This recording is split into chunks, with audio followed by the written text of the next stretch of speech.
ешбір қыздар ұнамай қалды. Билеп шаршады.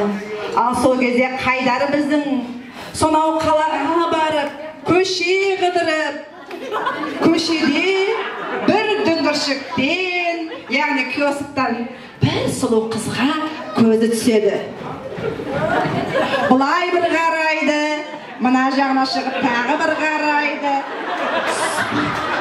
Содан кейін өзінің әпкесін ертіп алып келеді. Әпкесін. Ал енді Жұлдыз әпкесі, бұл қыз қалай сізге? Мына қыз бізге келін болатын қыз. Түрі де бәрі бізге келеді.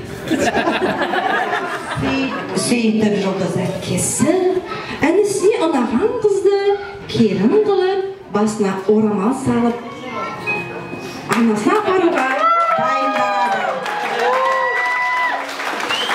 Сөйтіп қызы той басталады,